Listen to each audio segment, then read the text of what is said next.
Nous allons maintenant découvrir la notion de soustraction de nombres relatifs. On va d'abord, entre guillemets, s'amuser un peu avec ces jetons. Nous revenons sur nos jetons, un jeton positif, un jeton négatif. Plus 1 pour un jeton positif, moins 1 pour un jeton négatif. Nous avons ici un groupe de 5 jetons positifs qui correspond au nombre plus 5. Et j'aimerais connaître le résultat de cette opération plus 5 moins plus 2. C'est-à-dire j'ai plus 5 et j'enlève plus 2. Alors là, c'est très facile. Enlever plus 2, ben j'ai le groupe de plus 5, j'enlève plus 2, c'est-à-dire j'enlève 2 jetons. Qu'est-ce qu'il me reste? 1, 2, 3 jetons. Donc ça, c'est égal à plus 3. Donc facile à comprendre. Deuxième opération, j'ai ici 4 jetons négatifs, donc le nombre moins 4, et je voudrais soustraire le nombre moins 2. Ben, si je veux soustraire moins 2, j'enlève, soustraire, enlever, 2 jetons négatifs. Donc facile, j'enlève 2 jetons négatifs. Qu'est-ce qui reste? 2 jetons négatifs. Donc ce résultat, c'est moins 2. Maintenant, on a ici 4 jetons positifs, le nombre plus 4, et j'aimerais faire l'opération soustraire moins 2 à plus 4. Alors vous allez me dire, c'est facile, il suffit d'enlever 2 jetons négatifs. Problème, je n'ai pas de jetons négatifs.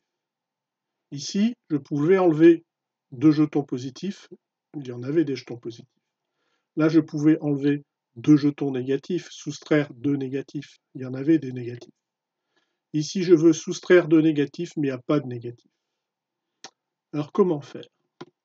Eh bien, il y a une astuce qui consiste à rajouter dans cet ensemble, qui vaut plus 4, rajouter un positif et un négatif. Alors, pourquoi un positif et un négatif? Je rajoute un groupe, ensemble, un positif et un négatif. Qu'est-ce que je viens de faire finalement? J'ai plus 4, et je viens de rajouter quoi? Plus et moins. Mais on a vu dans la leçon précédente qu'un plus et un moins, ça fait 0. Cet ensemble-là vaut 0. Donc cet ensemble-là, tout ça ensemble, ça vaut toujours plus 4, puisque j'avais plus 4, et j'ai ajouté 2 jetons qui s'annulent, c'est-à-dire que la somme de ces deux-là vaut 0. Plus 4 plus 0, ça fait toujours plus 4. Donc maintenant j'ai un ensemble, tout ça, qui vaut toujours plus 4. Je voudrais enlever 2 négatifs. J'en ai qu'un. Eh bien, qu'est-ce que je vais faire? Je vais rajouter un négatif dans l'ensemble, mais aussi un positif, sinon ce ne serait plus le même ensemble. Hein. Il n'aurait plus la même valeur. Cet ensemble-là, tout ça ensemble, ça vaut toujours quoi? Ben, ça vaut toujours plus 4, puisque j'avais mes 4 au départ, plus 4. J'ai ajouté ces deux-là, ça fait 0. J'ai ajouté ces deux-là, qui y a 2 font 0 aussi. Donc plus 4 plus 0 plus 0, 0 et 0, ben, ça fait toujours plus 4. Donc cet ensemble que je vais entourer en rouge vaut toujours plus 4. Ça, c'est plus 4.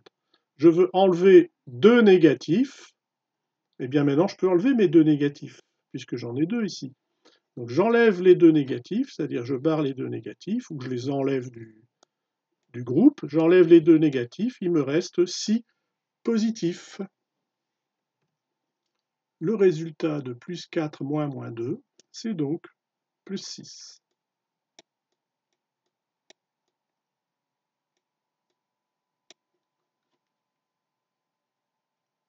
Cas suivant, nous avons ici 5 négatifs, donc représentant le nombre moins 5. Je voudrais faire l'opération moins 5 moins plus 2, c'est-à-dire soustraire plus 2. Il faudrait que, donc concrètement, avec ce jeu de jetons, je puisse enlever 2 jetons positifs. Problème, je n'ai pas de jetons positifs. Eh bien, je vais faire comme tout à l'heure, je vais faire en sorte d'ajouter des positifs, mais je ne dois pas changer la valeur de cet ensemble qui est toujours moins 5.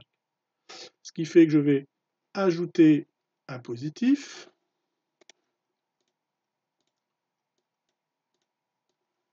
mais si j'ajoute un positif, la valeur de cet ensemble avec ce nouveau jeton ne fait plus moins 5. Donc je vais aussi ajouter un négatif. J'ai donc ajouté un couple positif-négatif qui réunis tous les deux, donnent 0. Donc finalement, j'ai toujours moins 5 plus 0, l'ensemble complet vaut moins 5. Maintenant, j'ai un positif, mais je dois en enlever 2. Donc il faudrait que dans mon ensemble, qui doit valoir moins 5 au départ, il faudrait que j'ai 2 positifs. Donc je vais rajouter un positif. Je rajoute un positif. Mais si je rajoute un positif, je change la valeur de l'ensemble qui doit rester à moins 5. Donc je dois aussi rajouter un négatif. Donc finalement, l'ensemble que je vais entourer en rouge, tout ceci, quelle est cette valeur? Eh bien, cette valeur de cet ensemble-là, c'est toujours moins 5. J'ai moins 5, plus 0, parce que ça fait 0, plus 0, parce que ça fait 0, et je dois enlever plus 2. Je veux faire l'opération moins 5 moins plus 2. Et bien maintenant, je peux enlever mes 2 jetons positifs, puisque j'ai 2 jetons positifs dans l'ensemble. Donc, je vais barrer les 2 jetons positifs, ou je les sors de l'ensemble, peu importe. Ce qui fait que lorsque j'aurai sorti ces 2 positifs, j'aurai fait quoi comme opération? L'ensemble rouge, moins plus 2. Et l'ensemble rouge valait moins 5. Donc moins 5 moins plus 2. Il reste quoi? Il reste 5 et 2, 7 négatifs. Donc le résultat, c'est moins 7.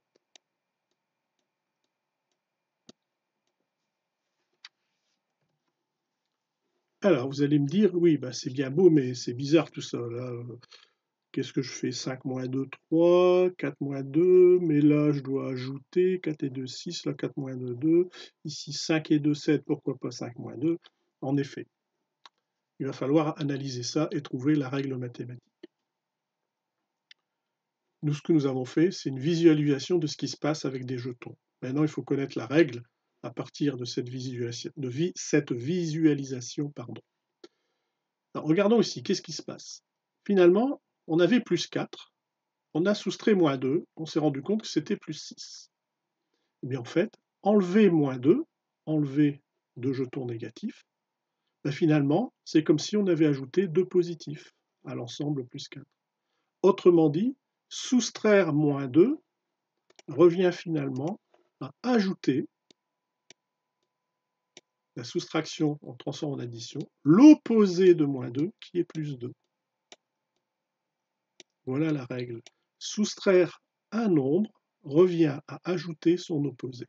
C'est-à-dire que l'opération plus 4 moins 2, mathématiquement, on ne sait pas la faire, on doit repasser par une addition. En utilisant la règle, soustraire un nombre revient à ajouter son opposé. Regardons dans cet exemple que ça fonctionne aussi. C'est-à-dire qu'ici, on avait moins 5, et on a soustrait plus 2. J'ai enlevé plus 2. On a vu que finalement, il restait 7 jetons négatifs. C'est-à-dire le fait d'enlever plus 2, d'enlever 2 jetons positifs, revient finalement à ajouter à moins 5 les 2 jetons négatifs. Soustraire plus 2 revient à ajouter moins 2. C'est la règle absolue à retenir. Soustraire un nombre revient à ajouter son opposé. Voilà. Ce qui fait que finalement, on revient à une addition. Ici, vous savez additionner maintenant depuis un certain temps. Additionner 2 nombres positifs, ça donne un nombre positif. Et on additionne les distances à 0, on a bien plus 6. Ici, additionner 2 nombres négatifs, finalement. Donc, moins 5 et moins 2, qui donnent bien moins 7. Voilà, c'est la règle à retenir. Soustraire un nombre revient à additionner son opposé. On peut vérifier ici aussi que ça fonctionne. Soustraire plus 2 revient à additionner l'opposé de plus 2 qui est moins 2. C'est-à-dire que notre calcul, plus 5 moins plus 2 devient plus 5 plus moins 2. Addition de 2 nombres de signes contraires cette fois-ci. On regarde qui a la plus grande distance à 0, c'est 5, donc positif. Et quand les deux nombres ne sont pas de même signe, pour les additionner, on fait la différence entre 5 et 2, c'est-à-dire 3. On a bien le résultat plus 3. Soustraire plus 2, c'est la même chose qu'ajouter moins 2. Soustraire moins 2 revient à additionner l'opposé de moins 2 qui est plus 2. c'est-à-dire que notre opération moins 4 moins 2 devient moins 4 plus 2.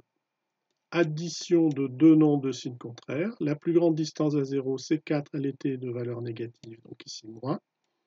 Et on fait la différence des deux distances à 0, 4 moins 2, 2. Donc le résultat moins 2, c'est bien le résultat qu'on a eu avec l'expérience qu'on a faite avec les jetons. Voilà, donc bilan de cette activité, c'est la règle que l'on mettra après dans le cours.